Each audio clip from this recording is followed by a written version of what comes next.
Halo semua, Assalamualaikum warahmatullahi wabarakatuh. Di video kali ini kita akan belajar tentang teks biografi. Sebelum masuk ke pembelajarannya, jangan lupa di like dan di subscribe ya. Apakah kamu tahu tokoh-tokoh ini? B.J. Habibie, R.A. Kartini, Insinyur Soekarno, Buya Hamka, dan Khairil Anwar? Mereka semua adalah tokoh-tokoh populer yang berpengaruh di negara Indonesia. Insinyur Soekarno adalah tokoh revolusi. Beliau yang mencetuskan kemerdekaan bagi negara Indonesia. Dan beliau juga termasuk salah satu presiden pertama di negara Indonesia. B.J. Habibie adalah tokoh yang berjasa dalam bidang teknologi, khususnya dalam merancang pesawat N250 PA-01 Gatot Kaca. Dan beliau juga termasuk presiden ketiga di negara Indonesia. Kemudian ada R.A. Kartini, beliau adalah tokoh yang berjasa dalam bidang pendidikan atau yang lebih dikenal tokoh emansipasi wanita. Selanjutnya ada Buya Hamka, beliau adalah tokoh yang berjasa dalam bidang agama, budaya, dan kesusastraan. Dan yang terakhir ada Khairil Anwar, beliau adalah tokoh yang terkenal dengan karya puisinya yang melegenda atau seorang penyair terkemuka di Indonesia. Dalam biografi disajikan sejarah hidup, pengalaman-pengalaman, sampai kisah sukses orang yang sedang diulas. Umumnya, biografi menampilkan tokoh-tokoh terkenal, orang-orang sukses, atau orang yang telah berperan besar dalam suatu hal yang menyangkut kehidupan orang banyak, seperti tokoh yang sudah tadi disebutkan. Nah, membaca sebuah teks biografi akan memperkaya wawasan dan sebagai teladan agar dapat menjalani kehidupan dengan baik dan mengisi hidup dengan karya yang bermanfaat. Tentunya hal itu tidak hanya bermanfaat bagi diri sendiri, akan tetapi juga dapat bermanfaat bagi orang lain. Nah, dari pernyataan tersebut, jadi apa yang dimaksud dengan biografi? Biografi adalah riwayat hidup seseorang yang ditulis oleh orang lain, sedangkan autobiografi adalah riwayat hidup seseorang yang ditulis oleh diri sendiri. Ciri-ciri teks biografi. Pertama, teks biografi harus membawa suatu informasi berdasarkan kenyataan pada tokoh yang sedang dikisahkan dalam bentuk narasi. Kedua, teks biografi juga membawa sebuah kenyataan pengalaman hidup sebuah tokoh untuk menyelesaikan masalah-masalah hingga pada akhirnya berhasil, sehingga dapat dijadikan sebagai saudi teladan.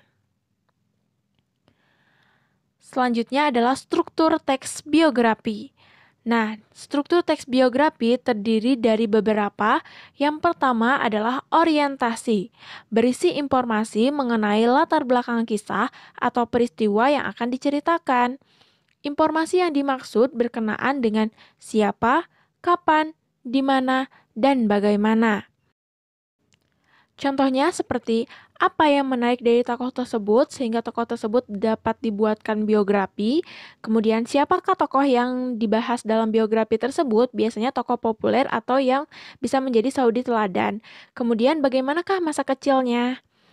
Nah, selanjutnya yang kedua adalah kejadian penting atau peristiwa penting yang berisi rangkaian peristiwa yang disusun secara kronologis menurut urutan waktu yang meliputi kejadian-kejadian utama yang dialami oleh tokoh.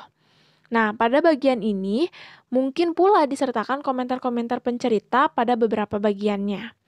Contoh peristiwa pentingnya seperti karya apa saja yang dibuatnya sehingga dapat dijadikan saudi teladan.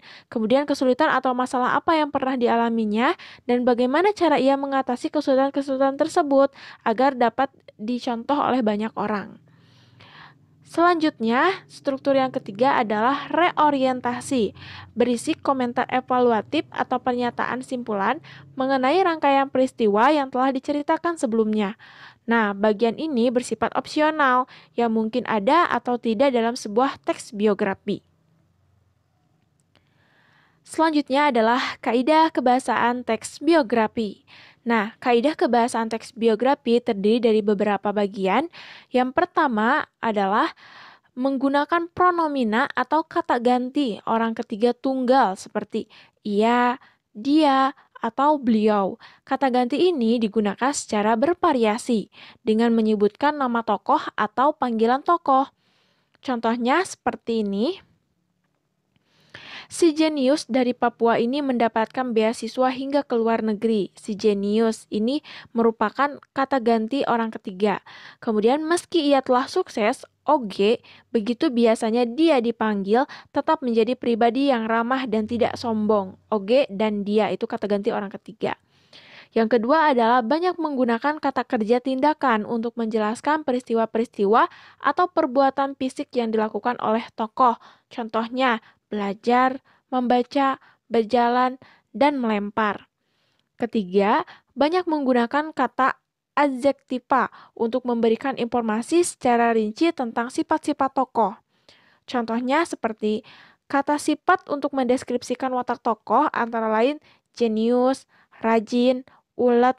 Dalam melakukan deskripsi seringkali menggunakan kata sifat yang didahului oleh kopulatif, adalah, dan merupakan.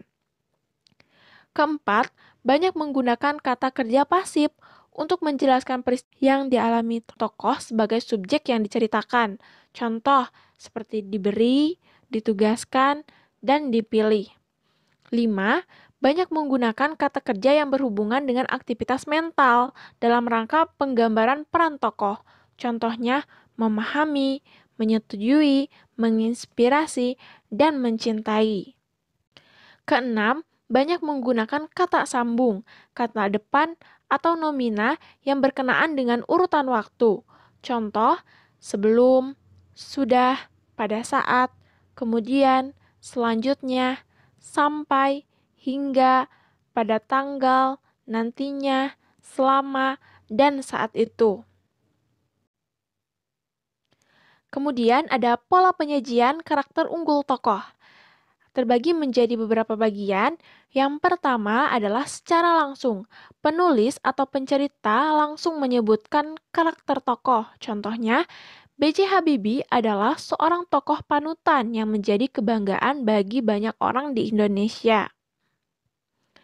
Nah, dalam kutipan tersebut, penulis menyampaikan karakter unggul tokoh secara langsung. Artinya, karakter unggul tokoh dituliskan secara langsung sehingga pembaca tidak perlu menganalisis makna tersirat. Dalam kutipan tersebut, penulis secara langsung menyatakan bahwa B.J. Habibie adalah sosok yang layak dijadikan panutan bagi bangsa Indonesia. Kedua, secara tidak langsung melalui dialog tokoh dan dialog tokoh lain dan apa yang dilakukan tokoh lain. Contohnya seperti, saya ingin jadi ilmuwan. Sebenarnya, ilmu itu untuk mempermudah hidup. Ilmu pengetahuan dan teknologi itu membuat hidup manusia menjadi nyaman. Saya berharap kalau saya menjadi ilmuwan, saya dapat membuat hidup manusia menjadi lebih nyaman. Dari kalimat tokoh Georgiasa, pembaca diberi gambaran bahwa tokoh tersebut adalah tokoh yang mempunyai jiwa kemanusiaan yang besar. Hal ini terungkap dari keinginannya untuk menjadi seorang ilmuwan agar dapat membuat hidup manusia menjadi lebih nyaman. Hal-hal yang biasanya ada dalam isi biografi tokoh diantaranya: pertama, data pribadi tokoh, meliputi nama, riwayat pendidikan, dan riwayat pekerjaan. Kedua, hubungan tokoh dengan keluarga, teman, atau kerabat dekat. Ketiga, prinsip hidup, cita-cita, dan perjuangan tokoh.